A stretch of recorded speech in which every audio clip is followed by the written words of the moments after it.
Hi, welcome back for part two of Building and Strengthening Your Self-Awareness.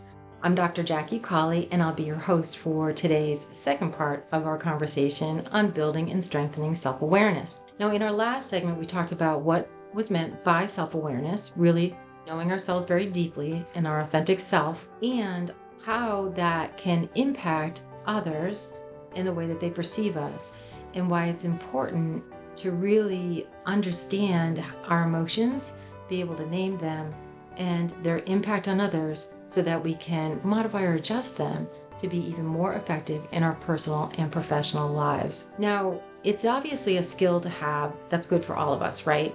But if you're a manager or in a leadership role, it's even more important. The studies have shown that if you are in a leadership role and you have a higher level of self-awareness, you will be happier and have a better sense of control over your life. You will have higher levels of emotional intelligence and empathy, which can then be used with others in order to build trust, improve relationships, and also improve effective communication with others.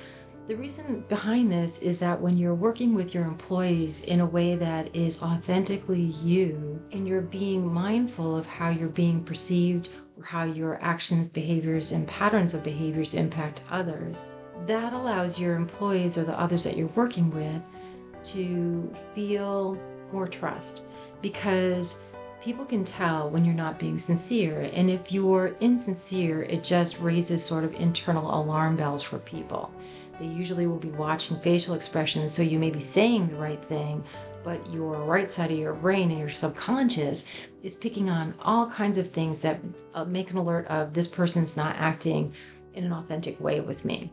So if you're more self-aware and you're bringing your authentic self to the table, that will engender trust with those that you work with and allow you to get a lot more out of people by being able to influence, motivate, and inspire them. And you can't do that without trust. Now, studies have shown that if you have a higher level of self-awareness, your employees actually have higher levels of satisfaction in the workplace and are more productive. So not only do you feel better and bring your better self to work every single day and have the ability to influence and manage others, the people that are working for you or with you will also feel that they are being listened to, and that there's that relationship with you. And because you've inspired and motivated them, they want to work hard. They want to be productive. And so effectiveness in the workplace goes way up.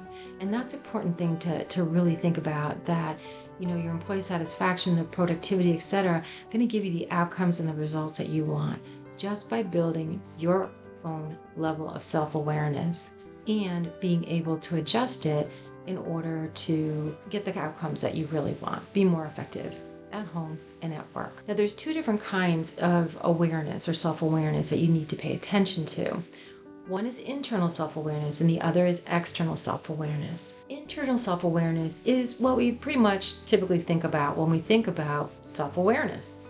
It's knowing our values and our passions, what motivates us, what's important to us, our strengths, our opportunities. So really being able to do a gap analysis on yourself and understanding where are those opportunities for me to develop in the future and get even better at. And so people are pretty used to thinking about internal ways of building and strengthening self-awareness. However, if you're just looking internally, you're going to be missing the boat, because you're not going to understand if there's a disconnect between how you think you're impacting other people and the actual impacts that you have on them and the relationships with them. So it is important for you to make sure that you're also getting external self-awareness built. Now let's go back for a second just to internal self-awareness.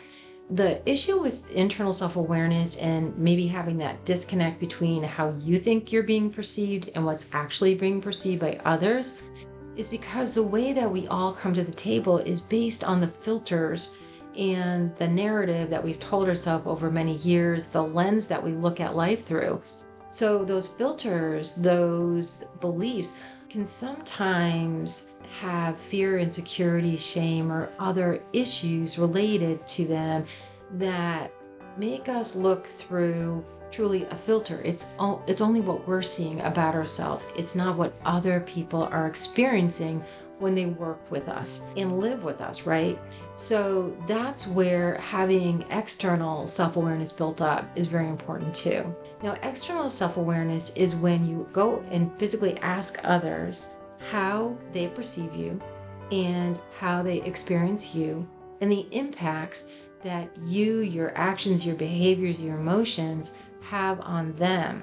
Now, the scary thing with this, right, is that they may not always tell you things that you want to know about yourself. Some of those shadow tendencies or some of the things that you filtered because you didn't want to think about those and how they might be impacting other people because you didn't have that level of external self-awareness. That's why it's important to ask for feedback. I really like the whole concept of a 360 for that external feedback. Being able to do your internal first, right? That's an important piece of it. But then going on and look at people who you report to, who report to you, that they work with you, your peers, having input from multiple different perspectives in order to get a better sense of how you're being perceived and how you're truly impacting others in your relationships, both at work and at home. So you have to be open. You really need to have a growth mindset.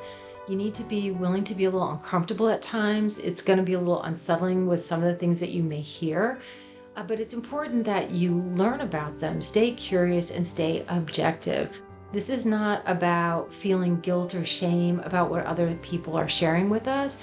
It's about learning. It's about growth. So having an open mindset, that growth mindset, and staying curious is really important. And not judging when you are internally reviewing yourself and building more awareness, not judging when somebody gives you information, either positive or constructive, that you need to use in order to become more effective in your life as a manager or as a leader. If you think about the levels of people's internal self-awareness versus external self-awareness, you end up with 4 different categories. People who are really sort of novices at the whole concept of building self-awareness will have low internal and external self-awareness built. Those are what we call seekers. There are often people that are newer to the workforce. I know I watched my son exhibit some of this when he was coming into the workforce. They don't really know themselves truly yet. They may understand their values, they may know what motivates them, but they still don't truly know themselves at a deep level because they haven't had a chance to go through that work and build that level of self-awareness internally.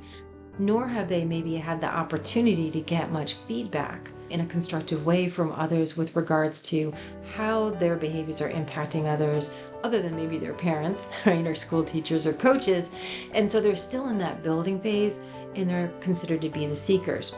Now, if you look at those who have really strong internal self-awareness, but very limited on the external self-awareness scale, then those individuals are what we would consider to be introspective, right? They're introspective and they're looking only internally and not at what's going on externally. And it's great that they get to know themselves from an internal aspect, but they're missing a lot of what other people's feedback could provide them with regards to value and being able to be more, effective in their lives, both personally and professionally. In this case, you'll sometimes see this in people as they raise up on the corporate ladders, for example. The higher you go, the less people above you or even as peers can give you feedback, and the more detached that you can become from frontline workforce, especially in a large organization. So if you're just paying attention to the internal discussion with yourself around self-awareness and building that internally, you may overestimate and you may overspeak your talents, your strengths, your impacts on others. And there may be a pretty big disconnect between how you're perceiving yourself and how others are perceiving and experiencing you. Very true as people go up that corporate ladder, and something to really pay attention to. I know I've had at least one boss who fell into that category of being very good at understanding herself and what was important to her and her strengths, etc., didn't really ask for a lot of feedback from others. And so there was always this disconnect between how she thought she was impacting, influencing others, and what was really happening to those of us who reported to her. Now, the next group of folks to think about, or the next set of people, are those that are high on the external self-awareness scale, but not doing a whole lot of internal self-awareness building. Now, the issue here is that if you're always looking externally, you're trying to please other people, you're trying to do things for others, and what they're saying to you as far as level of recognition or feedback is very, very important to you. So you may not be paying enough attention to your own internal self and may feel frustrated or feel taken advantage of over time. And certainly you're not going to be coming to work as your best self or to your life as your best self because you haven't done that internal self-awareness to understand what's important to you and how you can marry that with outside perspectives are. The best place to be is truly aware, right? So that would be when you have both a high level of internal self-awareness built as well as external self-awareness. So let's move into ways for us to improve our own self-awareness. We'll bring that back in our next discussion. Thank you.